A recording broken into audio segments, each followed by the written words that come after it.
ഇന്ന് നമ്മളിൽ പലരും, അതായത് സ്ത്രീകളാണെങ്കിലും പുരുഷന്മാരാണെങ്കിലും ഇപ്പോൾ കുട്ടികളാണെങ്കിലും കുറച്ച് പ്രായമായ ആളുകളാണെങ്കിലും ഒക്കെ അനുഭവിക്കുന്ന ഒരു ബുദ്ധിമുട്ടാണ് എന്ത്, പാദത്തിലുണ്ടാകുന്ന വിണ്ടുകീറൽ. മെയിനായിട്ടും ചില ആളുകൾക്ക് ഇത് ഉപ്പൂറ്റിയുടെ ഭാഗത്തായിരിക്കും ഉണ്ടാകുന്നത്. നമ്മൾ എത്രത്തോളം ഭാഗമാണോ ചെരുപ്പിനുള്ളിൽ നിൽക്കുന്നത് അവിടെ നമ്മൾ കൂടുതൽ പ്രഷർ കൊടുക്കുമ്പോൾ ഈ പുറത്തേക്ക് കിടക്കുന്ന ഭാഗം കുറച്ച് പരക്കാനൊക്കെ ഒരു ചാൻസ് ഉണ്ട്. അപ്പോൾ നിങ്ങൾക്ക് എന്തെങ്കിലും സംശയങ്ങളോ കാര്യങ്ങളോ ഒക്കെ ഉണ്ടെങ്കിൽ താഴെ കാണുന്ന നമ്പറുമായിട്ട് ബന്ധപ്പെടുക.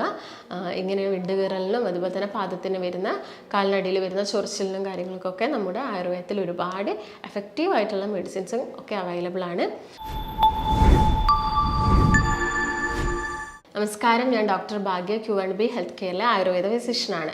ഇന്ന് നമ്മളിൽ പലരും, അതായത് സ്ത്രീകളാണെങ്കിലും പുരുഷന്മാരാണെങ്കിലും ഇപ്പോൾ കുട്ടികളാണെങ്കിലും കുറച്ച് പ്രായമായ ആളുകളാണെങ്കിലും ഒക്കെ അനുഭവിക്കുന്ന ഒരു ബുദ്ധിമുട്ടാണ് എന്ത്, പാദത്തിലുണ്ടാകുന്ന വിണ്ടുകീറൽ. മെയിനായിട്ടും ചില ആളുകൾക്ക് ഇത് ഉപ്പൂറ്റിയുടെ ഭാഗത്തായിരിക്കും ഉണ്ടാകുന്നത്. എന്നാൽ മറ്റു ചിലർക്ക് ചിലപ്പോൾ വിരലിൻ്റെ അറ്റത്ത് അല്ലെങ്കിൽ ആ ഒരു ഗ്യാപ്പുകളിലൊക്കെ ആയിരിക്കും കൂടുതലായിട്ടും കാണുന്നത്. അപ്പോൾ എന്തൊക്കെ കാരണങ്ങൾ കൊണ്ടാണ് ഇത് ഉണ്ടാവുന്നത്, നമുക്കിത് വീട്ടിൽ ഇതെങ്ങനെ മാനേജ് ചെയ്യാം എന്നതിനെക്കുറിച്ച് നോക്കാം. അപ്പോൾ മെയിനായിട്ട് ഇത് ഉണ്ടാകുന്ന സമയത്ത് ആളുകൾക്ക് നടക്കാനൊക്കെ ഭയങ്കര ബുദ്ധിമുട്ടായിരിക്കും. അല്ലെങ്കിൽ ഒന്ന് ചെരുപ്പിടാതെ നടക്കുന്ന സമയത്ത് ഈ മണൽത്തരിയൊക്കെ ആ ഒരു വിണ്ടുകീറലിൻ്റെ ഉള്ളിലൂടെ കയറിയിട്ടുണ്ടാകുന്ന അസ്വസ്ഥത എന്ന് പറയുന്നത് ഭയങ്കര ബുദ്ധിമുട്ടുള്ളൊരു കാര്യമാണ്. ഇതുമൂലം അവർക്കൊരു വലിച്ചിലോ പുകച്ചിലോ ഉണ്ടാവും. അല്ലെങ്കിൽ തണുത്ത സ്ഥലത്ത് കാല് വെക്കുന്ന സമയത്ത് പെട്ടെന്ന് കാലിനൊരു ഷോക്ക് പോലെയോ പെട്ടെന്നൊരു തരിപ്പ് പോലെയൊക്കെ ഉണ്ടാകുന്നൊരു സിറ്റുവേഷൻ ഉണ്ടാവാറുണ്ട്. അപ്പോൾ ഇതെന്തൊക്കെ കാരണങ്ങൾ കൊണ്ടാണെന്ന് നോക്കുന്ന സമയത്ത് മെയിനായിട്ട് നമ്മുടെ ശ്രദ്ധയില്ലായ്മ കൊണ്ട് തന്നെയാണ് ഇത് വരുന്നത്. പിന്നെ ചില അസുഖത്തിൻ്റെ ഭാഗമായിട്ട് ഇത് കണ്ടുവരാറുണ്ട്. അപ്പോൾ മഴക്കാലത്തൊക്കെ ആണെങ്കിൽ ചളിവെള്ളമൊക്കെ ആ ഒരു ഭാഗത്ത് കയറുന്ന സമയത്തൊക്കെ നല്ല ഇറിറ്റേഷൻസും അസ്വസ്ഥതയൊക്കെ ഉണ്ടാവാറുണ്ട്.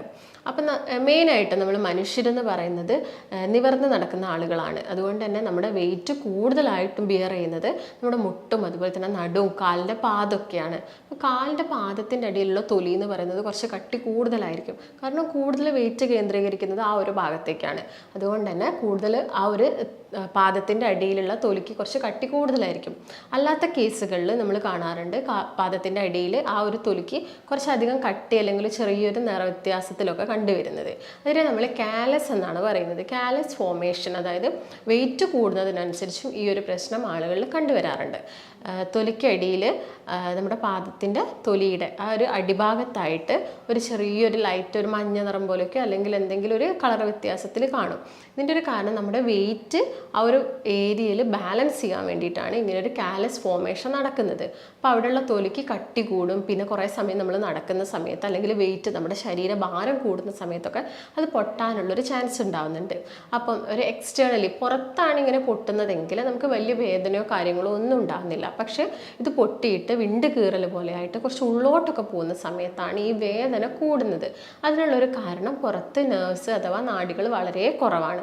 ഉള്ളിലോട്ട് പോകുന്ന സമയത്താണ് നാഡികൾ കൂടുതലായിട്ടുള്ളത്. അതുകൊണ്ടാണ് നടക്കുന്ന സമയത്ത് നമുക്ക് കൂടുതലായിട്ടും പെയിന് ഇങ്ങനെ കൂടുതൽ ഡീപ്പായിട്ട് ഒരു കീറലുണ്ടെങ്കിൽ നമുക്ക് വേദന അനുഭവപ്പെടാനുള്ളൊരു കാരണം. ഇങ്ങനെയുള്ള ആളുകളിൽ ചിലപ്പം ഫംഗൽ ഇൻഫെക്ഷനോ ബാക്ടീരിയൽ ഇൻഫെക്ഷനോ ഒക്കെ ഉണ്ടാകാനുള്ളൊരു ചാൻസും കൂടി കൂടുതലാണ്. ചളിവെള്ളത്തെ ചവിട്ടുന്ന സമയത്തോ അല്ലെങ്കിൽ ചെരുപ്പിടാതെ നടക്കുന്ന സമയത്തൊക്കെ ഇങ്ങനെ വരാനുള്ളൊരു ചാൻസ് കൂടുതലാണ്. അപ്പോൾ എന്തൊക്കെ കാരണങ്ങൾ കൊണ്ടാണ് ഇത് സംഭവിക്കുന്നത് നോക്കുന്ന സമയത്ത് ഒന്ന് നമ്മുടെ ഓവർ വെയിറ്റ് തന്നെയാണ്. നമുക്ക് ഭാരം കൂട്ടുന്നതിനനുസരിച്ച് പാദത്തിലുണ്ടാകുന്നൊരു പ്രഷറും കൂടുതലായിരിക്കും. അതുമൂലം അവിടെ തൊലി കട്ടി കൂടുകയും പൊട്ടാനുള്ളൊരു ചാൻസ് ആവുന്നുണ്ട്. അതുപോലെ തന്നെ കുറേ സമയം നിന്ന് ജോലി ചെയ്യുന്ന ആളുകൾ, അതായത് പോലീസേഴ്സ്, സെക്യൂരിറ്റീസ്, നേഴ്സസ്, ഇങ്ങനെയുള്ള ആളുകളിലൊക്കെ കാലിൻ്റെ അടിയിലൊക്കെ ചിലപ്പോൾ ഇങ്ങനെ ഒരു പൊട്ടലും കീറലും, അതുപോലെ തന്നെ ചിലപ്പോൾ സ്ത്രീകൾ വീട്ടിൽ എപ്പോഴും നിന്ന് ജോലി ചെയ്യുന്ന സ്ത്രീകളിലൊക്കെ ഇത് കണ്ടുവരാറുണ്ട്. മറ്റൊരു കേസ് നോക്കുകയാണെങ്കിൽ അസുഖമാണ്. അസുഖത്തിൻ്റെ കേസ് നോക്കുകയാണെങ്കിൽ തൈറോയ്ഡ് ഉള്ള ആളുകൾക്കും അതുപോലെ തന്നെ ഡയബറ്റീസ് ഉള്ള ആളുകൾക്കും ഇത് കണ്ടുവരാറുണ്ട്. അതുപോലെ തന്നെ സ്കിൻ ഡിസീസായ സോറിയാസിസോ എക്സിമയോ അങ്ങനെയുള്ള കണ്ടീഷനിലൊക്കെ ഇങ്ങനെ തൊലിക്ക് കട്ടി കൂടുതലായിട്ട് കണ്ടുവരാറുണ്ട്. മറ്റൊരു കേസ് നോക്കുന്ന സമയത്ത് ഡ്രൈ സ്കിന്നാണ്. വല്ലാത്ത ഡ്രൈ സ്കിൻ, അതായത് ഭയങ്കര വരണ്ട സ്കിന്നുള്ള ആളുകളുടെ കാലിൻ്റെ അടിഭാഗത്തും പെട്ടെന്ന് ആ ഭാഗത്തുള്ള ഇലാസ്റ്റിസിറ്റി കുറയാനുള്ളൊരു കാരണം കൂടിയാവുന്നുണ്ട്. അതുമൂലവും അവരുടെ കാലിൻ്റെ അടിയിൽ വിണ്ടുകീറൽ അഥവാ പാദത്തിൻ്റെ അവിടെ വരുന്ന ചെറിയ ചെറിയ പൊട്ടലൊക്കെ നമ്മൾ കണ്ടുവരാറുണ്ട്. അപ്പോൾ പ്രധാനപ്പെട്ട ചില കാരണങ്ങൾ എന്ന് പറയുന്നത് ഇതൊക്കെ തന്നെയാണ്.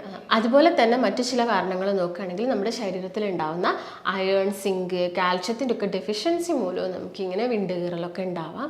അതുപോലെ നിങ്ങൾ ഭയങ്കര ടൈറ്റായിട്ടുള്ള ഷൂ ഇട്ട് നടക്കുന്ന ആളുകളാണെങ്കിൽ നിങ്ങൾക്ക് ഇങ്ങനെ വിണ്ടുകീറലും ഉണ്ടാവാം. അതുപോലെ തന്നെ രാത്രിയൊക്കെ കിടക്കുന്ന സമയത്ത് ഭയങ്കരമായിട്ടുള്ള കാലിനൊരു കടച്ചിലോ വേദനയോ ഒക്കെ അനുഭവപ്പെടാം. ആ ഒരു ഭാഗത്തുള്ള മസിൽസിനൊക്കെ ഒരു സ്ട്രെയിൻ വരുന്നത് കൊണ്ടാണ് ഇങ്ങനെ സംഭവിക്കുന്നത്. മറ്റൊരു കാരണം എന്ന് പറയുന്നത് നിങ്ങൾക്ക് അതായത് ലൂസായിട്ടുള്ള നിങ്ങളുടെ കാലിനേക്കാളും ചെറിയ ചെരുപ്പാണ് നിങ്ങൾ ഇടുന്നെങ്കിൽ കാല് കുറച്ച് ഭാഗം പുറത്തോട്ട് ചെരുപ്പിന് പുറത്തോട്ട് നിൽക്കുന്ന സമയത്തും നമ്മൾ എത്രത്തോളം ഭാഗമാണോ ചെരുപ്പിനുള്ളിൽ നിൽക്കുന്നത് അവിടെ നമ്മൾ കൂടുതൽ പ്രഷർ കൊടുക്കുമ്പോൾ ഈ പുറത്തേക്ക് കിടക്കുന്ന ഭാഗം കുറച്ച് പരക്കാനൊക്കെ ഒരു ചാൻസ് ഉണ്ട്. അതുമൂലവും അവിടെയുള്ള സ്കിന്നിന് ചേഞ്ചസ് വരാം, അതുമൂലവും വരാം. അതുപോലെ തന്നെ കുറേ സമയം കൃഷിപ്പണി ചെയ്യുന്ന ആളുകൾ അവരെപ്പോഴും ചിലപ്പോൾ വെള്ളത്തിലായിരിക്കും, എപ്പോഴും ഒരു നനവ് തട്ടുന്നത് കൊണ്ടും സ്കിന്നിന് ഇങ്ങനെയുള്ള പൊട്ടലും കാര്യങ്ങളൊക്കെ വരാനുള്ളൊരു ചാൻസ് കൂടുതലാണ്. അപ്പോൾ പ്രധാനപ്പെട്ട കാരണങ്ങൾ ഇതൊക്കെ തന്നെയാണ്. അപ്പോൾ ഇതിന് നമ്മൾ ചെയ്യേണ്ടതെന്ന് പറഞ്ഞാൽ ശ്രദ്ധിക്കേണ്ട കാര്യം എന്ന് പറയുന്നത് മെയിനായിട്ടും വന്നു കഴിഞ്ഞാലും മഴക്കാലമൊക്കെ ആവുന്ന സമയത്ത് മാക്സിമം ചളി ചവിട്ടാതെ നോക്കുക. അതുപോലെ തന്നെ വെള്ളം കെട്ടിക്കിടക്കുന്നത് അതിലൂടെയൊക്കെ ചവിട്ടാതെ നോക്കുക. കാരണം അങ്ങനെയൊക്കെ ചവിട്ടുന്ന സമയത്ത് പെട്ടെന്ന് ഒരു ഇൻഫെക്ഷൻ കയറാനുള്ള ചാൻസ് കൂടുതലാണ്. അതാണ് മെയിനായിട്ടും ശ്രദ്ധിക്കേണ്ടത്. പിന്നെ ചെരുപ്പൊക്കെ എപ്പോഴും യൂസ് ചെയ്യുക. അപ്പം വീട്ടിലൂടെ ഉള്ളിൽ നമ്മുടെ റൂമിനുള്ളിലൊക്കെ നടക്കുന്ന സമയത്ത് എപ്പോഴും സോഫ്റ്റ് ആയിട്ടുള്ള ചെരുപ്പ് യൂസ് ചെയ്യാൻ നോക്കുക. പുറത്ത് പോകുന്ന സമയത്ത് മാക്സിമം സോഫ്റ്റ് ആയിട്ടുള്ള ചെരുപ്പ്, അതുപോലെ ഹീൽസ് മാക്സിമം ഒഴിവാക്കാൻ നോക്കുക. അതുപോലെ തന്നെ ടൈറ്റ് ആയിട്ടുള്ള ചെരുപ്പിൻ്റെ ഉപയോഗം മാക്സിമം പരമാവധി കുറയ്ക്കാനൊക്കെ നോക്കുക. ഇതൊക്കെയാണ് നിങ്ങൾ പ്രധാനമായിട്ട് ശ്രദ്ധിക്കേണ്ടത്. പിന്നെ ആ ഒരു ഭാഗത്ത് ഇപ്പം ഉപ്പൂറ്റിയുടെ ഭാഗത്തൊക്കെയാണ് വിണ്ടുകീറൽ സ്റ്റാർട്ട് ചെയ്തതെങ്കിൽ അവിടെ നമ്മളൊരു മോയ്സ്ചറൈസർ എന്തെങ്കിലും ഒരു മോയ്സ്ചറൈസറാണ് അപ്ലൈ ചെയ്യേണ്ടത്. ഇതിപ്പോൾ നമ്മുടെ വീട്ടിലൊക്കെ കിട്ടുന്ന വെളിച്ചെണ്ണയോ ഉരുക്ക് വെളിച്ചെണ്ണയോ അല്ലെങ്കിൽ വാസ്ലിനോ അല്ലെങ്കിൽ അലോവേറോ ജെല്ലോ ഒക്കെ നന്നായിട്ട് അപ്ലൈ ചെയ്ത് കൊടുക്കുക. അതൊരു 2 നേരം അപ്ലൈ ചെയ്ത് കൊടുക്കുക. രാവിലെ അപ്ലൈ ചെയ്യുക, വൈകുന്നേരം അപ്ലൈ ചെയ്യുക. നന്നായിട്ട് അതായത് വളരെ ക്ലീൻ ആയിട്ട് നമ്മുടെ പാദം സൂക്ഷിച്ച് കൊണ്ടടക്കാൻ നോക്കുക. അതായത് മണലും പൊടിയും അഴുക്കൊന്നും ആവാത്ത രീതിയിൽ നല്ല ഹൈജീനോട് കൂടി തന്നെ അത് കൊണ്ട് നടക്കാൻ നോക്കുക. അതുപോലെ തന്നെ ശ്രദ്ധിക്കേണ്ടത് നമുക്കൊരു സ്ക്രബൊക്കെ യൂസ് ചെയ്യാം. ഇങ്ങനെ വല്ലാതെ വിണ്ടുകീറലൊക്കെ വന്ന ആളുകൾക്ക് ഒരു സ്ക്രബൊക്കെ വീട്ടിൽ യൂസ് ചെയ്യാം. അതായത് ഓട്സിൻ്റെ പൗഡറും ഉപ്പും ഒക്കെ മിക്സ് ചെയ്തിട്ട് നമുക്ക് നന്നായിട്ട് അവിടുന്ന് സ്ക്രബ് ചെയ്ത് കൊടുക്കാം. അല്ലെങ്കിൽ രാത്രി ഉറങ്ങുന്ന സമയത്ത് കാല് നന്നായിട്ട് ക്ലീൻ ചെയ്തിട്ട് ഒരു സോഫ്റ്റ് ആയിട്ടുള്ളൊരു കല്ല് ഉപയോഗിക്കുക. അതിൻ്റെ മുകളിൽ ഈ കീറൽ വന്ന ഭാഗത്ത് ചെറിയ രീതിയിൽ അധികം ഓവർ പ്രഷർ ചെയ്യേണ്ട, അത്യാവശ്യം നല്ലൊരു പ്രഷർ കൊടുത്ത് നന്നായിട്ട് ചെറിയൊരു രീതിയിൽ ഇങ്ങനെ റബ്ബ് ചെയ്യുക. അങ്ങനെ റബ്ബ് ചെയ്യുന്ന സമയത്ത് അവിടെ കിടക്കുന്ന കോശങ്ങളൊക്കെ അതായത് ചത്തെടുക്കുന്ന ഡെഡ് സെൽസുകളൊക്കെ റിമൂവ് ചെയ്യും.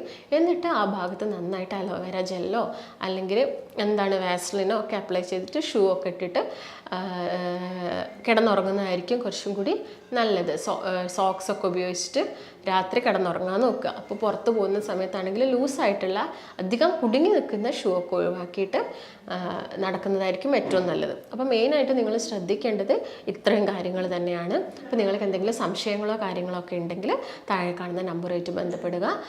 ഇങ്ങനെ വിണ്ടുകീറലിനും അതുപോലെ തന്നെ പാദത്തിന് വരുന്ന കാലിനടിയിൽ വരുന്ന ചൊറിച്ചിലിനും കാര്യങ്ങൾക്കൊക്കെ നമ്മുടെ ആയുർവേദത്തിൽ ഒരുപാട് എഫക്റ്റീവായിട്ടുള്ള മെഡിസിൻസും ഒക്കെ അവൈലബിൾ ആണ്. അപ്പം നിങ്ങൾക്ക് എന്തെങ്കിലും സംശയം ഉണ്ടെങ്കിൽ നമ്മളുമായിട്ട് ബന്ധപ്പെടുക. നമുക്ക് മറ്റൊരു നല്ല ഹെൽത്ത് ടോപ്പിക്കുമായിട്ട് വീണ്ടും കാണാം. നന്ദി.